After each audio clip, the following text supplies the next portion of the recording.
But as I mentioned earlier to you, in Islam, men and women are equal. Equality does not mean identicality. Depending upon the makeup, depending upon the background, men and women, they are different. Physiologically, psychologically, biologically, physically, and depending upon the makeup, Almighty God, our Creator, had set roles for them. And there's a verse in the Quran from Surah Nisa, chapter number 4, verse number 32. The ayah, our honored Qari from Saudi Arabia, Dr. Uthman, recited. The third last ayah he recited, Surah Nisa, chapter 4, 32.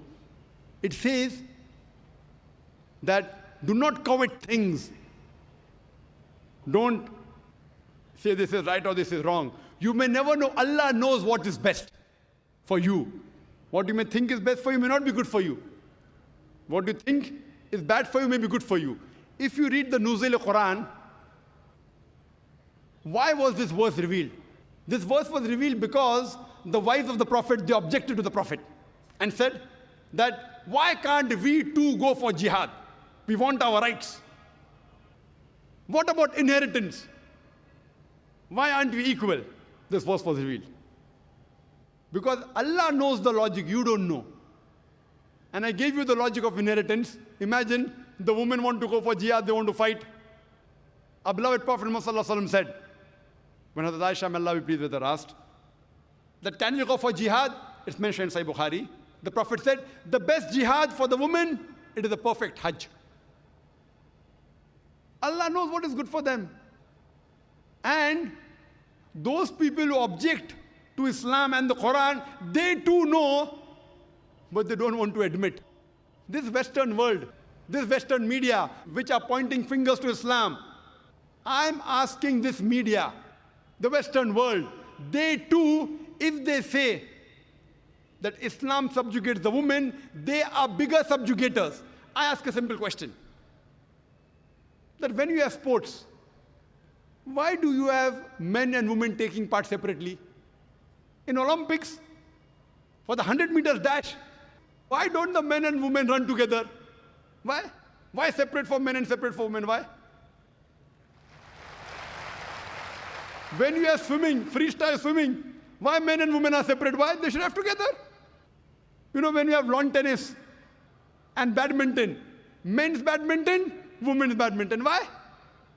You know, you have mixed double. Mixed double means one man, one woman. Means one is superior, one is inferior. Mixed double? Why don't you have two men and two women against each other? You have one man, one woman in one team, other team, one man, one woman. Why don't you have two men in one team and two women in the other team if they're equal? Because the Western world knows that physically men and women are different. Why don't you go and tell the judges of Olympics, why are you subjugating the women? Why don't you let the women and men run together? Has any media ever objected to the Olympics? To the Wimbledon? No. You have boxing matches.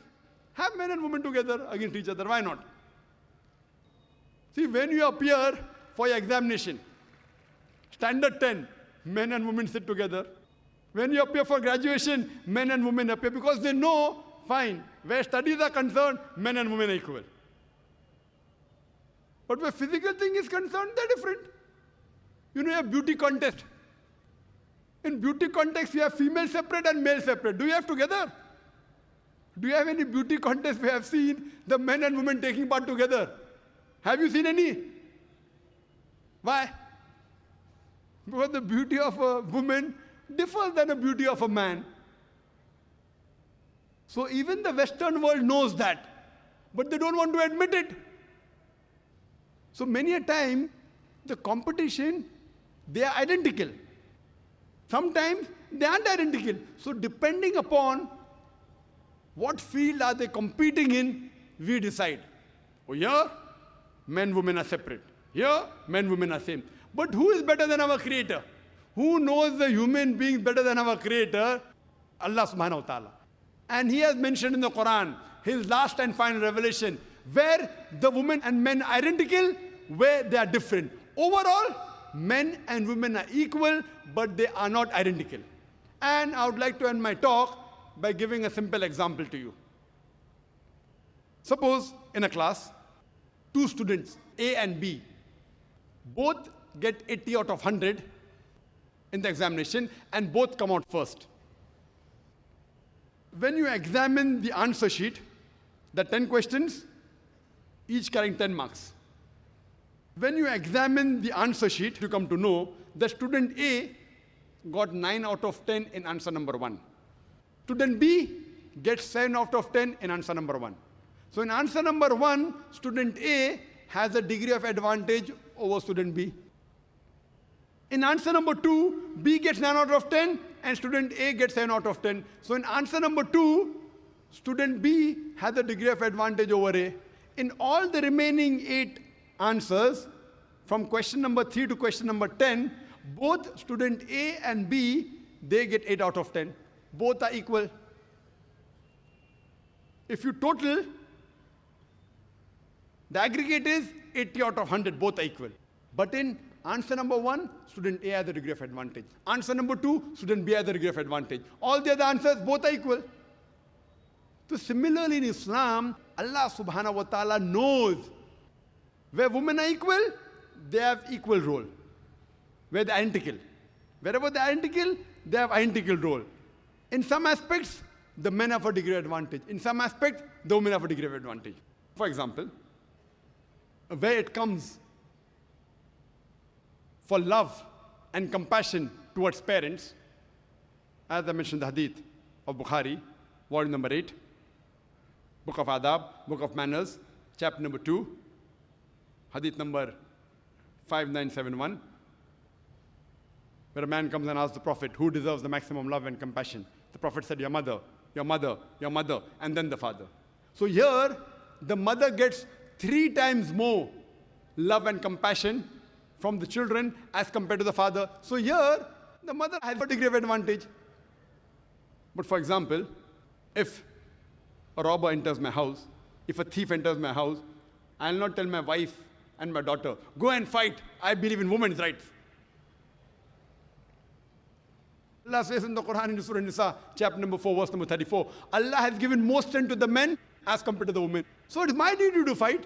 1 degree additional responsibility in supporting her.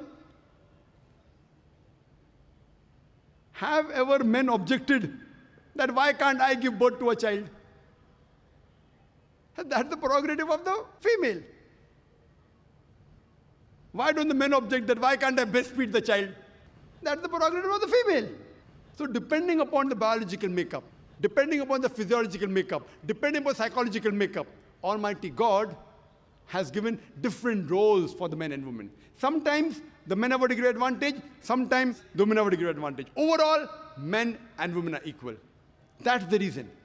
If you analyze the women's rights in Islam based on Quran and authentic hadith, you have no option but to agree that the women in Islam, they are protected and they are not subjugated. Wa akhir da'wana alhamdulillahi rabbil alameen.